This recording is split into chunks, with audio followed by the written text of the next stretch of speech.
यवतमाळमधल्या एका शेतकऱ्याला एका झाडाने एका रात्रीमध्ये करोडपती केलेलं आहे। पुसद तालुक्यामधल्या खुर्शी इथे पंजाब केशव शिंदे असे या शेतकऱ्याचं नाव आहे। त्यांच्या शेतामध्ये एक झाड होतं। हे झाड नेमकं कशाचं याची त्यांनाही माहिती नव्हती।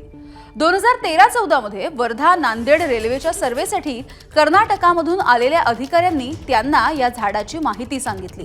हे झाड होतं चक्क रक्तचंदनाचं।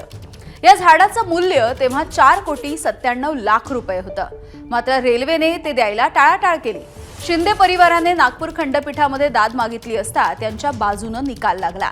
शिंदे कुटुंबाला मूल्यांकनाच्या मोबदल्यामध्ये 1 कोटी रुपये देण्याचे आणि सुरुवातीला 50 लाख रुपये भरण्याचे आदेश दिले। तसंच शिंदे कुटुंबाला पूर्ण मोबदला मिळावा यासाठी झाडाचं मूल्यांकन करण्याचे आदेशही देण्यात आलेले आहेत।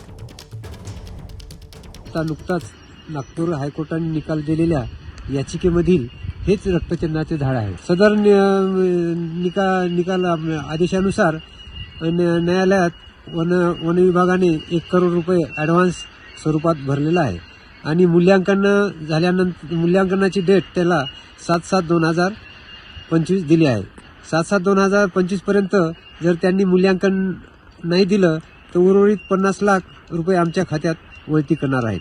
सध्या 50 लाख रुपये न्यायालयात जमा ठेवण्यात आलेले आहेत। एबीपी माझा, उघडा डोळे बघा नीट।